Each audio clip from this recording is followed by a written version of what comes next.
परिवार में जन्मी मेनका गांधी की शुरुआती पढ़ाई लिखाई लॉरेंस स्कूल से हुई। फिर उन्होंने लेडी श्रीराम कॉलेज से ग्रेजुएशन की और जेएनयू भी की। और मेनका ने कॉलेज के बाद मॉडलिंग में हाथ आजमाया और यही उनकी गांधी फैमिली में एंट्री की वजह बना। इंदिरा गांधी के छोटे बेटे संजय ने जब एक पत्रिका में मेनका की तस्वीर देखी तो पहली नज़र में उन पर फिदा हो गए। संजय गांधी और मेनका की मुलाकात हुई, दोनों करीब आए और जुलाई 1974 में एंगेजमेंट कर ली।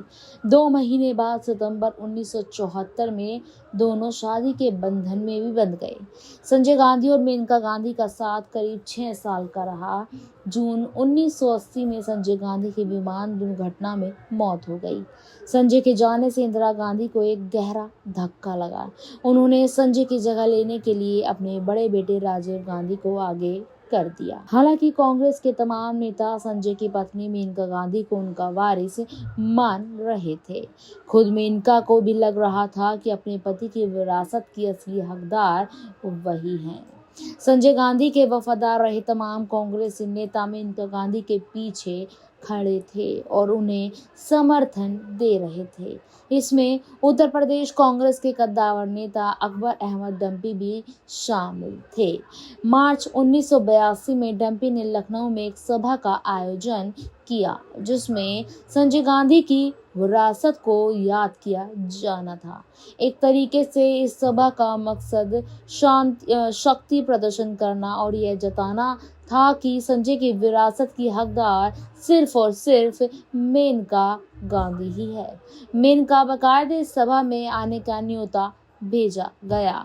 इसके बाद स्पेनिश लेखक जेवियर मोरो अपनी किताब द रेड सॉरी में लिखते हैं कि इंदिरा गांधी को डंपी की उस सभा की भनक लग गई।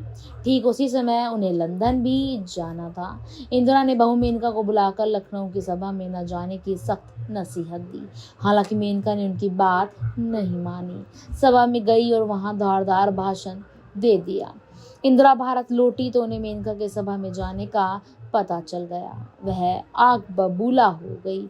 उन्हें लग रहा था कि मेनका ने उनका अपमान किया है। इंदिरा ने पहले अपनी बहू मेनका को एक चिट्ठी लिखी जिसमें यह भी लिखा कि वह कभी नहीं चाहती कि संजय गांधी और उनकी शादी हो। इसके बाद बता दें आपको कि लखनऊ की सभा के बाद 28 मार्च 1982 की सुबह पहली बार मेनका गांधी सफदरजंग वाले मकान में पहुंची तो उनका इंदिरा गांधी से सामना हुआ। मेनका ने अपनी सास से नमस्ते किया लेकिन उन्होंने तल्खी से कहा बाद में बात करेंगे। इसके बाद मेनका गांधी अपने कमरे में चली गई। थोड़ी देर बाद एक नौकर आया और कहा कि आपको मैडम बुला रही है। मेनका गांधी जब नीचे आई तो वहां इंदिरा गांधी के अलावा धीरेन्द्र ब्रह्मचारी और उनके सचिव आर.के. धवन भी मौजूद थे। इंदिरा गांधी ने मेनका की तरफ उंगली दिखाते हुए कहा कि अभी इसी वक्त घर से निकल जाओ। मैंने तुमको मना किया था कि लखनऊ की सभा में मत जाना, लेकिन तुमने मेरी बात नहीं मानी। अभी अपनी माँ के घर चली जाओ। यहाँ पे इसके बाद मेनका गांधी ने अपनी बहन अंबिका को फोन किया। अंबिका के जरिए मेनका और उनके सास के बीच लड़ाई की खबर मीडिया तक पहुंच गई। रात 9 बजते बजते इंदिरा के घर के बाहर पत्रकारों की भीड़ जमा हो गई। रात 9:30 बजे के करीब मेनका की बहन अंबिका भी वहां पहुंची। वह अपनी बहन से बात कर रही थी कि इंदिरा फिर कमरे में आई और दोबारा घर से निकलने को कहा। इस बार अंबिका ने उनकी बात काटते हुए कहा कि उनकी बहन कहीं नहीं जाएगी, यह उसका भी घर है। इंदिरा गांधी ने गुस्से में जवाब दिया, नहीं, यह घर भारत के प्रधानमंत्री का है।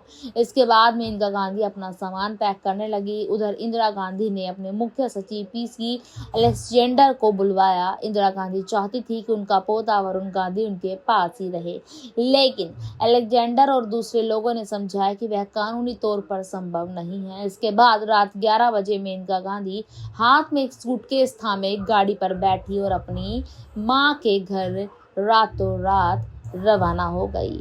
तो ये था वो उस रात का काला सच जब इंदिरा गांधी ने मेनका गांधी को घर से धक्के बाहर घर से निकाला था और रात को ही मेनका गांधी को घर से बाहर जाना पड़ा था अपने 2 साल के बेटे वरुण गांधी को लेकर। अगर आप इस रिपोर्ट को लेकर कुछ कहना चाहते हैं, कमेंट सेक्शन में हमसे कुछ भी सवाल पूछ सकते हैं। धन्यवाद।